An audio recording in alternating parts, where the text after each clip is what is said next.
A parroquia de Cabreiros, en Xermade, verá mellorada a contorna da súa praia fluvial, así como o camiño municipal que dá servizo a Amosa e Cristo, grazas ao financiamento da Deputación que achega 100.000 euros ao Concello para a execución destes traballos.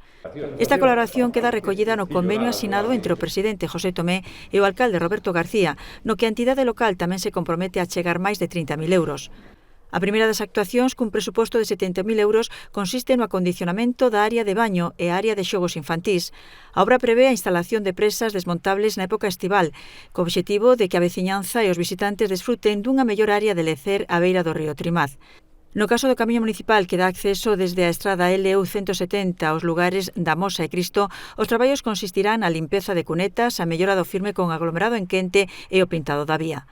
Tomé Roca enmarcou este acordo dentro dun dos eixos prioritarios do Goberno da Deputación, a cooperación cos concellos. Destacou que estas colaboracións permiten aos municipios rurais con poucos recursos económicos, como o de Xermade, mellorar os servizos que prestan aos seus veciños.